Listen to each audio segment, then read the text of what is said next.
Okay, next topic आहे role of sensors in automation. जे काही सेन्सर्स आपण आपल्या सिलेबसमध्ये इथून पुढे बघणार आहेत, अजून तरी आपण जनरलाइज टॉपिक्सवर डिस्कशन करतोय. So why do we need this sensors to be used in the automation applications and what is the role of individual sensor in the automation process? Okay. So basically, around the world nowadays, you may have heard about this thing, Industry 4.0. What is Industry 4.0? Industry 4.0 is kind of a revolution that has been done in the sector of automation and IoT and all. Okay.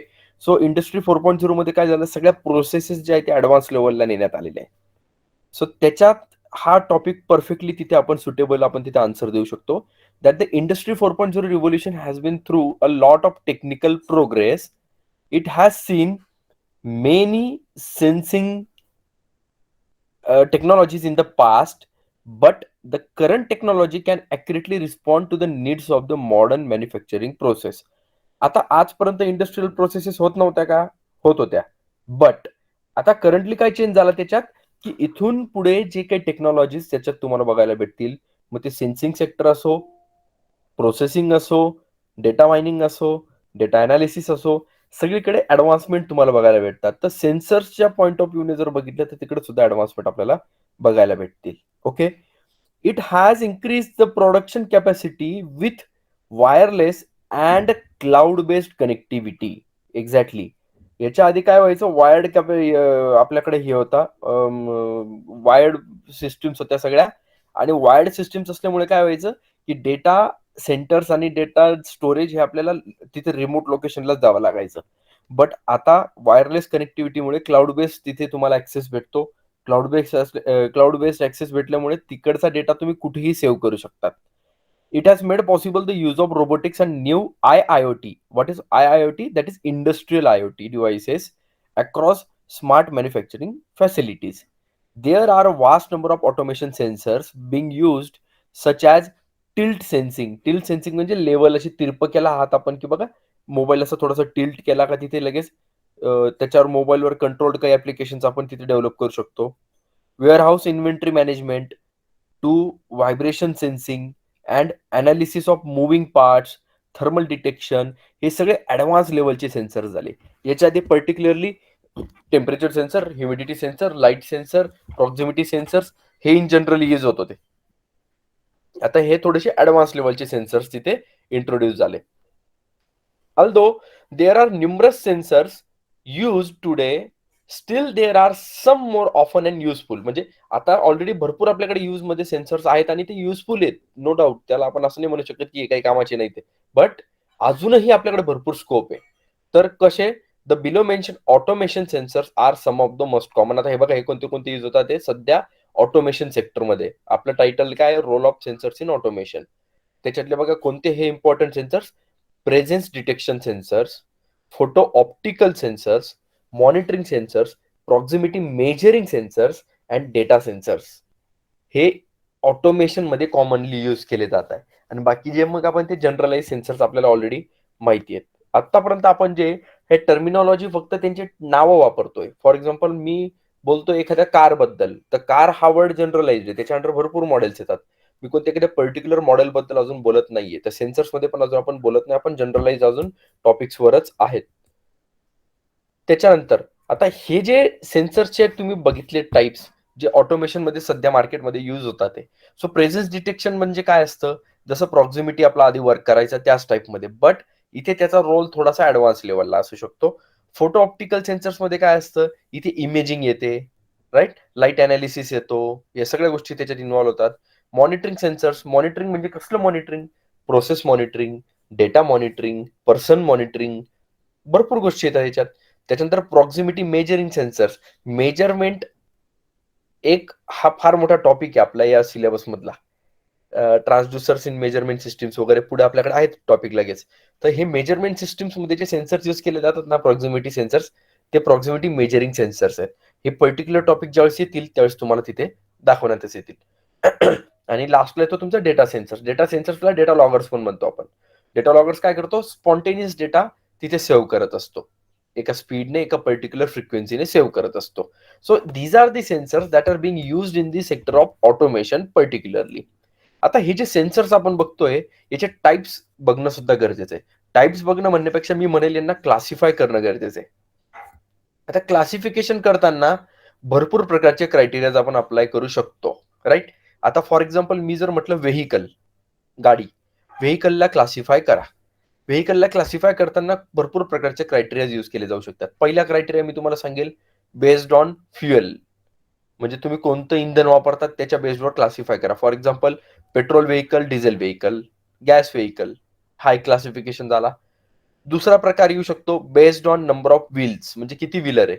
2 wheeler, 3 wheeler, 4 wheeler, हा एक प्रकार झाला, right? त्याच्यानंतर sitting capacity किती, 2 seater, 3 seater, 4 seater, 6 seater, 7 seater, हा एक प्रकार झाला. सो असे डिफरंट डिफरंट क्लासिफिकेशनचे मेथड्स तिथे त्या ठिकाणी अवेलेबल आहेत. सो सेन्सर्सला पण क्लासिफाय करावं लागतं.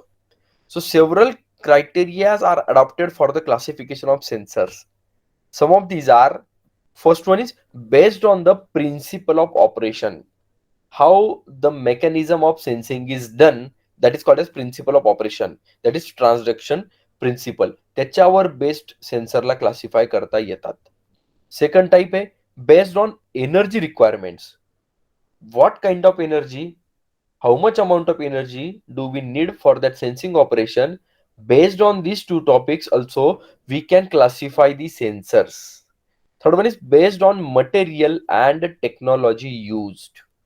What kind of material is being used in that sensor, which element, which chemical, which metal, which element is being used in that sensor. For example, some piezo sensors are there. So in piezo sensors, which piezo element is being used? So depend on that also we can do classification of the sensors. Next is application based classification. For what purpose do we need these applications, do we need these sensors? Based on that we can do the classification of the sensors. And last one is property based classification. Property based means what are the properties of that particular sensing element. Based on that we can do classification of the sensors. आवाज येतोय ना clear? Yes, sir. Okay.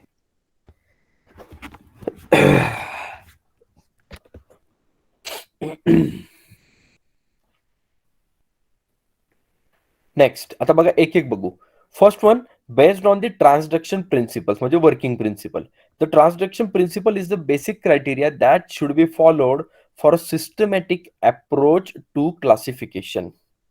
This classification is based on the method used in the process of converting measure and into usable output. Means आपण काय करतो, जे process perform करू. For example एखादं बघतो ना आपण इंजिन असतं, त्या इंजिनचा टाईप कोणत्या प्रकारचा आहे त्याच्यावर डिपेंड करतं त्याचं वर्किंग प्रिन्सिपल कसं असणार आहे. सो सिमिलरली सेन्सर्समध्ये पण हा पॉईंट येतो की वर्किंग प्रिन्सिपल हे प्रत्येक सेन्सरचे वेगळे असतात. Capacitive, inductive, resistive, these are the working principles, right? Absorptive, then piezo element, these are also working principles. So based on that also we can do classification. Then see the active and passive transducer. आता हा कोणता topic झाला, हा 2 नंबरचा based on energy requirements. कसं काय active आणि passive मध्ये काय डिफरन्स असतो. ऍक्टिव्ह ट्रान्सड्युसर आणि पॅसिव्ह ट्रान्सड्युसरला कोणत्या तरी एकाला बाहेरून सप्लाय लागतो, एकाला नाही लागत. कोणाला लागतो बघू आपण. Based on the energy requirements of transducer, they are classified as active transducers and passive transducer. Active transducers do not need any external power supply to operate, and hence it is called as self-generating transducers. Active element आणि passive element ज्यावेळेस आपण बोलतो त्यावेळेस लक्षात ठेवायचं active एलिमेंटला बाहेरचा कोणताच supply लागत नाही. पॅसिव्ह एलिमेंटला बाहेरचा सप्लाय लागतो, म्हणजे पॉवर सप्लाय आपल्याला बाहेरचा घ्यावा लागतो. ओके, सो त्यामुळे हे लक्षात ठेवायचं. आता इथे ऍक्टिव्ह ट्रान्सड्युसर म्हणजे काय, ज्याला बाहेरचा सप्लाय लागत नाही. फॉर एक्झाम्पल काय, थर्मोकपल. थर्मोकपलला एक्सटर्नल पॉवर सप्लाय द्यावा लागत नाही. टेम्परेचरवरच तो त्याचं काम करू शकतो, त्याला बाहेरचा पॉवर सप्लाय द्यायची गरज पडत नाही. त्याच्यानंतर transducer that require an external power source to operate is called as passive transducers. जसं एलव्हीडीटी, एलव्हीडीटी मध्ये रेझिस्टिव्ह सर्किट असतं, त्याला बाहेरून तुम्हाला सप्लाय व्होल्टेज, ग्राउंड हे सगळं द्यावंच लागतं. अदरवाईज एलव्हीडीटी वर्कआउट करणार नाही. सो या प्रकारे आपण ऍक्टिव्ह आणि पॅसिव्ह ट्रान्सड्युसर्सला क्लासिफाय करू शकतो. त्याच्यानंतर based on material and technology. आता बघा इथे एक टेबल दिलेला आहे, ज्याच्यात काय काय प्रकारे टेक्नॉलॉजी कोणती यूज होते आणि मटेरियल कोणतं यूज होतं, काइंड ऑफ त्याच्यावर बेस्ड. जसं सेन्सर बघा, पहिला इमेज सेन्सर आहे, त्याच्यात टेक्नॉलॉजी कोणती यूज होते, सिमॉस बेस्ड टेक्नॉलॉजी यूज होते.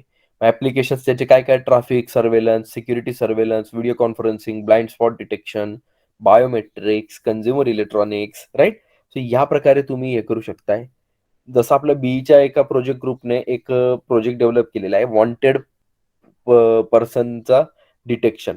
त्याला एक डेटाबेस दिलेला आहे, तर पर्टिक्युलरली तो जो पर्सन कुठे डिटेक्ट झाला, तो लगेच डिटेक्ट करतो की हा पर्सन वॉन्टेड आहे आणि हा इथे या एरियात आता फिरतोय असा.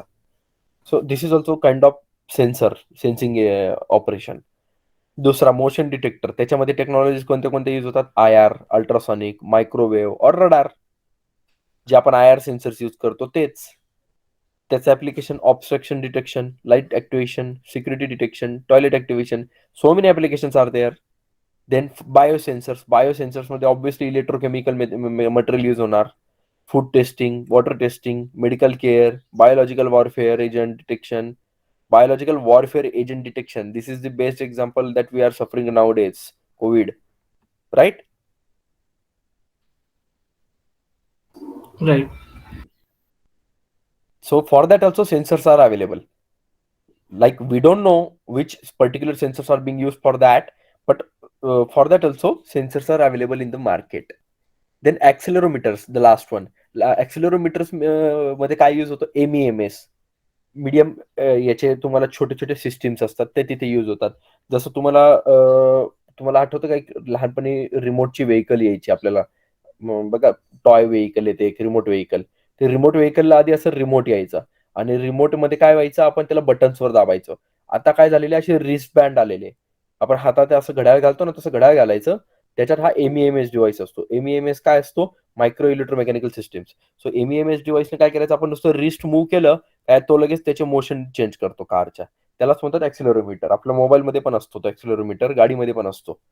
पेशंट मॉनिटरिंगसाठी पण यूज होतो, व्हेकल डायनॅमिक सिस्टीमसाठी पण यूज होतो बघा, है ना. So based on the material these sensors are classified. Next, application based classification. कोणत्या यूजसाठी यूज होतोय, जसं इथे दोन दाखवले. Industrial process control, measurement, automation एक टाईप झाला. नॉन इंडस्ट्रियल यूज दुसरा टाईप झाला.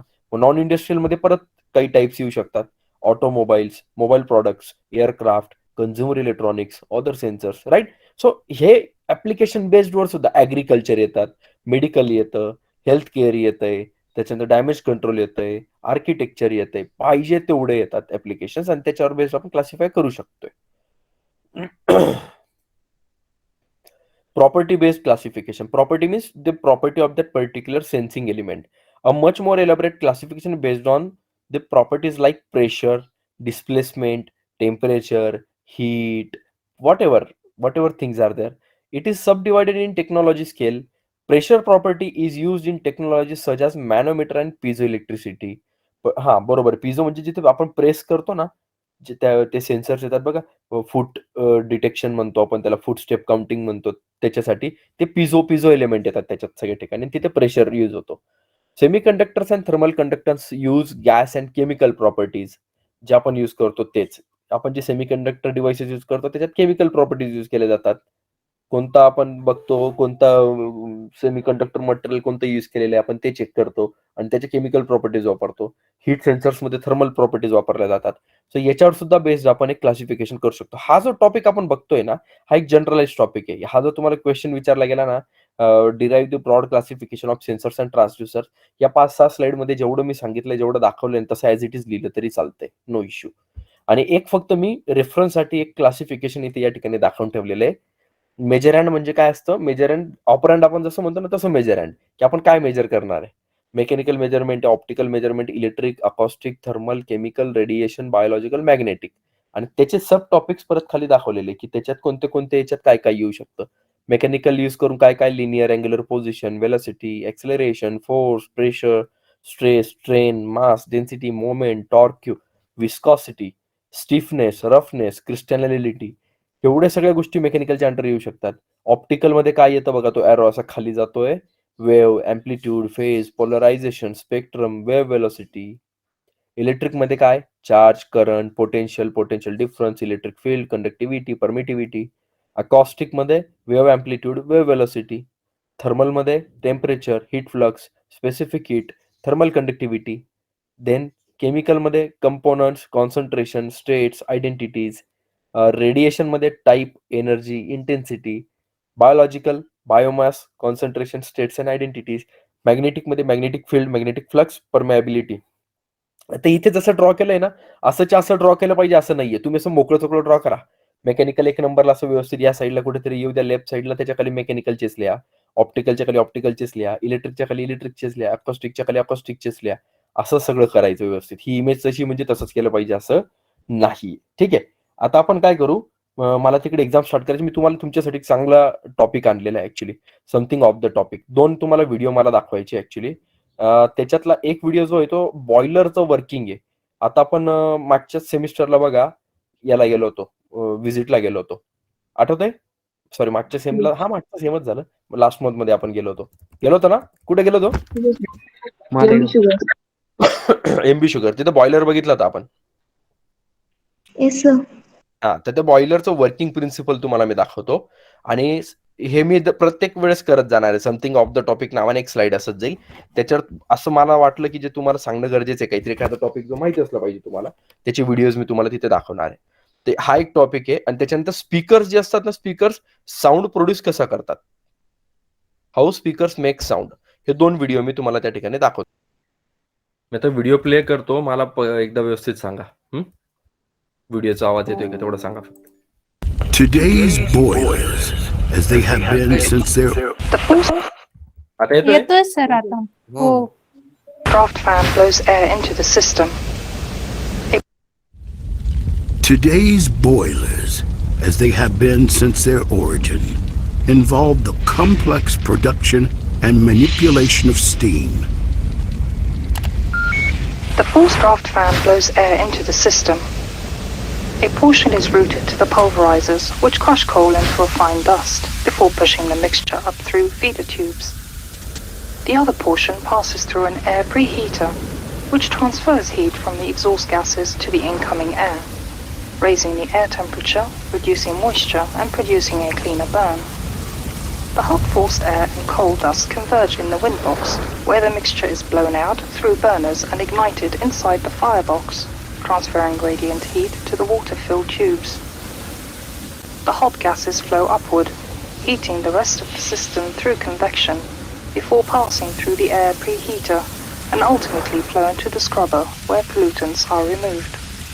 Liquid water is pumped into the system at the economizer. Gradually, it's heated to base temperature before gathering at the steam drum, the system's main distribution hub for circulating water and steam through the boiler. Liquid water flows through large tank-comers and into the base of the firebox.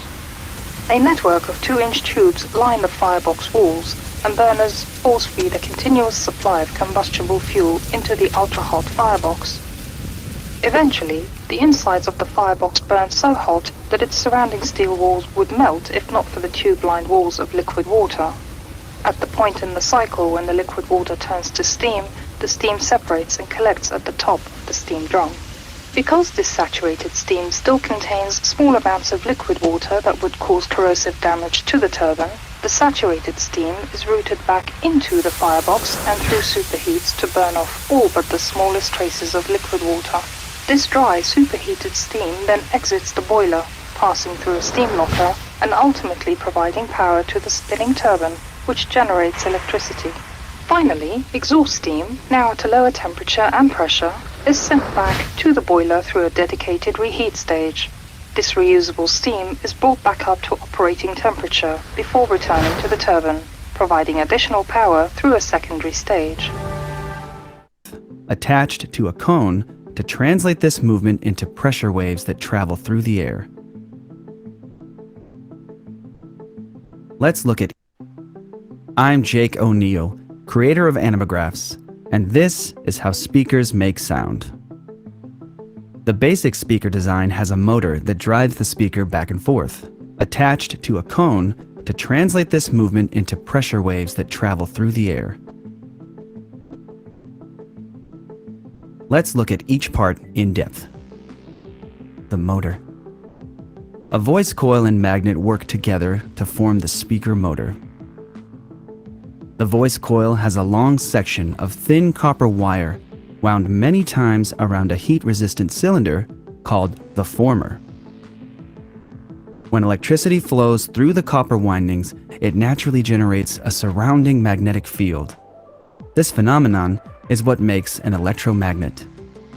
An electromagnet can act just like a permanent magnet, and yet, incredibly, its polarity, or positive and negative pole orientation, and magnetic intensity can be changed by altering the supplied electric current. It can instantly be made stronger or weaker, reversed, or turned off completely. A large permanent magnet or natural magnet surrounds the voice coil. This magnet has a top plate and a backing plate with a pull piece through the center to focus the magnet's field through the gap.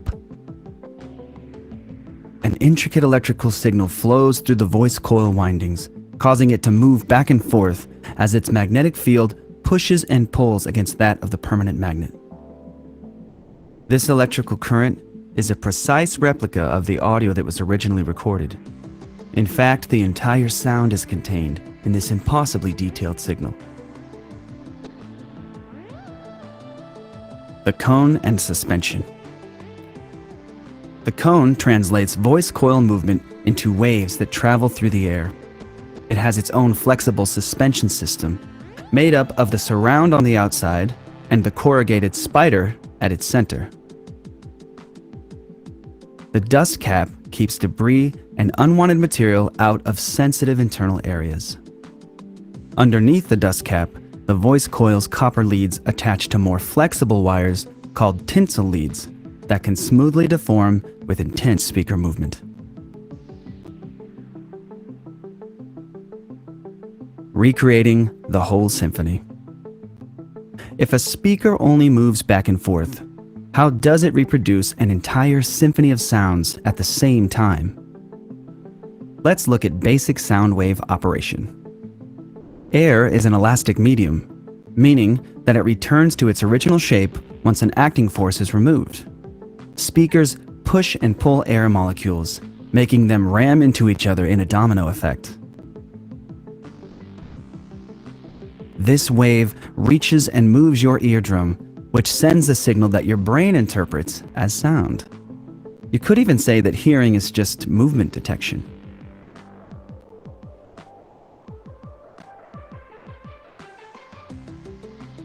While it's often easier on paper to draw waves as a bouncy line, in reality, sound waves are three-dimensional areas of high and low pressure. When we turn up the volume, the speaker pushes harder, sending more forceful waves through the air. The sound wave's pushing force is its amplitude.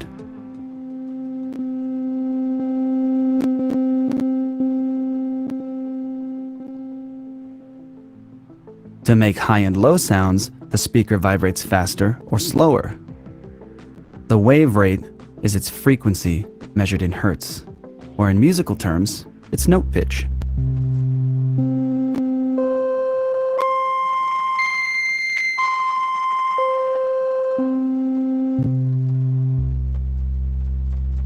From waves to music. A musical instrument produces a unique waveform when played.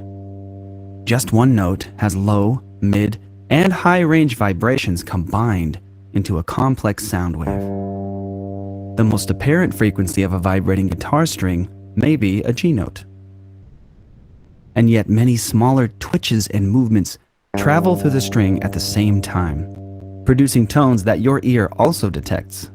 Here's the exact same guitar string pluck sound, but I've isolated distinct frequencies from low to high. A single instrument note is really a sandwich of frequencies where one main frequency stands out.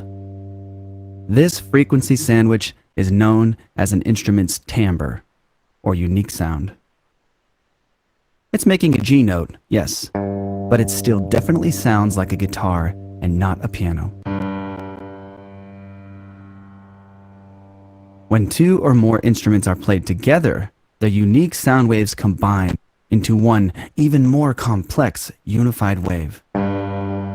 Matching frequencies from each instrument merge, becoming louder but indecipherable from the other.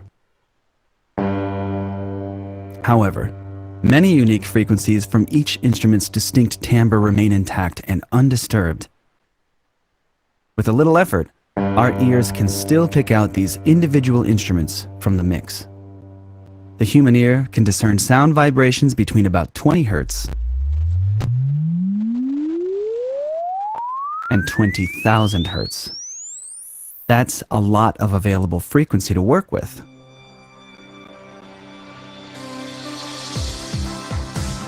High frequencies ride on the back of rumbling bass waves to reproduce an entire orchestra in one impossibly complex, unified waveform. It's entirely possible for one speaker to handle the whole sound, like earphones, for example. However, in large spaces where sound waves need to travel further, some audio setups divide specific frequency ranges between specially designed speakers. A speaker intended for low, slow frequencies has a much different design than speakers made for high and fast frequencies.